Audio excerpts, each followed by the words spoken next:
అశ్వరాయల కథా నేపథ్యంతో గతానికి వర్తమానాన్ని జోడించి రూపొందించిన చిత్రం దేవరాయ. శ్రీకాంత్ కథానాయకుడిగా నాని కృష్ణ తెరకెక్కించిన ఈ సినిమా విడుదలకు సిద్దమైంది. చక్రీశ్వరాలు ఇప్పటికే ప్రేక్షకుని అలరించాయి. ప్రచార చిత్రాలు జనాల్లో ఉత్సుకత పెంచాయి. అన్ని కార్యక్రమాలు పూర్తి చేసుకుని రేపు ప్రేక్షకుల ముందుకు రానున్న ఈ సినిమాపై మంచి అంచనాలే ఉన్నాయి. విజయనగర సామ్రాజ్యాన్ని కొట్టాలనే ఆలోచన రావటం మొదటి తప్పు. వర్తమానం పేరిట హెచ్చరికలు చేయటం రెండవ తప్పు. వరుసగా తప్పులు చేసుకుంటూ వెళ్తుంటే ఒక్కలు లెక్క పెట్టుకుంటూ కూర్చోడానికి నేనేమి కృష్ణ పరమాత్మని కాదు. దేవరాయల తరువాత అనతి కాలంలోనే ఆ సామ్రాజ్యం ఎందుకు అంతరించిపోయింది? వైభవంగా విలసిల్లిన విజయనగర సామ్రాజ్యం ఎందుకు పతనమైపోయింది? తెలుగువారి ప్రాభవానికి, తెలుగు సాహితీ వైభవానికి స్వర్ణయుగం అని చెప్పదగ్గది రాయల కాలం. శతాబ్దాలు గడుస్తున్నా ఈ గాలిలో, ఈ నేలలో ఇప్పటికీ విజయనగర సామ్రాజ్య దీప్తుల కీర్తికాంతులు ప్రసరిస్తూనే ఉన్నాయి.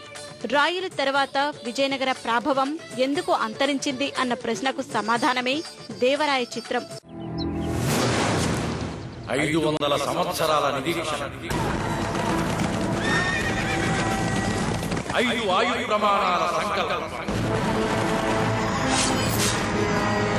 ధనరాశుల వైభవాన్ని రాజులు మార్చలేవని చెప్పే ప్రయత్నం,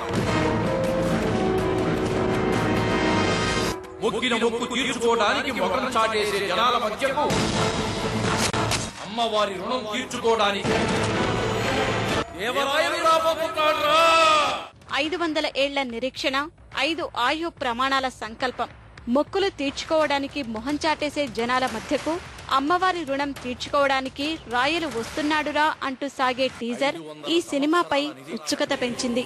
ఓ పక్క రాయలు, ఇంకో పక్క దొరబాబు, వీళ్ళిద్దరికీ సంబంధం ఏమిటి అన్న ప్రశ్నలకు సినిమాలోనే సమాధానం దొరుకుతుందని యూనిట్ చెబుతోంది.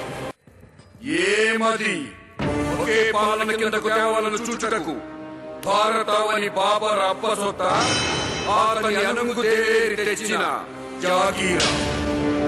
హెచ్చరికలు చేస్తే తల తీస్తానని చెప్తున్నా.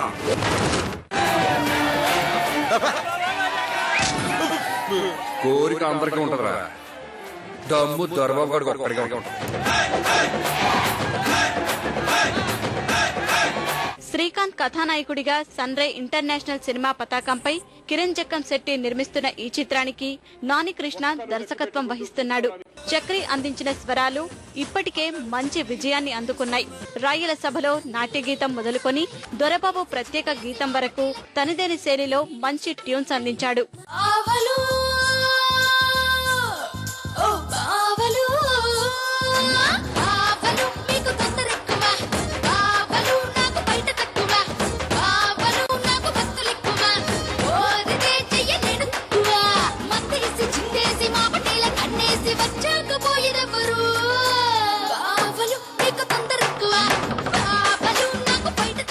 శ్రీకాంత్ రాయల గెటప్ ఈ సినిమాకు ప్రధాన ఆకర్షణ. రాయల భాగం మొత్తాన్ని విజువల్ ఫీస్ట్ గా తీర్చిదిద్దినట్టు యూనిట్ చెబుతోంది. ప్రచార చిత్రాల రూపంలో దర్శకుడి ప్రతిభకు ప్రశంసలు దక్కుతున్నాయి. అన్ని కార్యక్రమాలు పూర్తి చేసుకుని ప్రేక్షకుల ముందుకు వచ్చేందుకు సిద్ధమైన ఈ సినిమా శ్రీకాంత్ కెరీర్ కు మరో మలుపు అవుతుందనే అంచనాలున్నాయి. విజయనగర సామ్రాజ్యాన్ని కొట్టాలనే ఆలోచన రావటం మొదటి తప్పు. వర్తమానం పేరిట హెచ్చరికలు చేయటం రెండవ తప్పు. వరుసగా తప్పులు చేసుకుంటూ వెళ్తుంటే ఒక్కలు లెక్క పెట్టుకుంటూ కూర్చోడానికి నేనేమి కృష్ణ పరమాత్మని కాదు.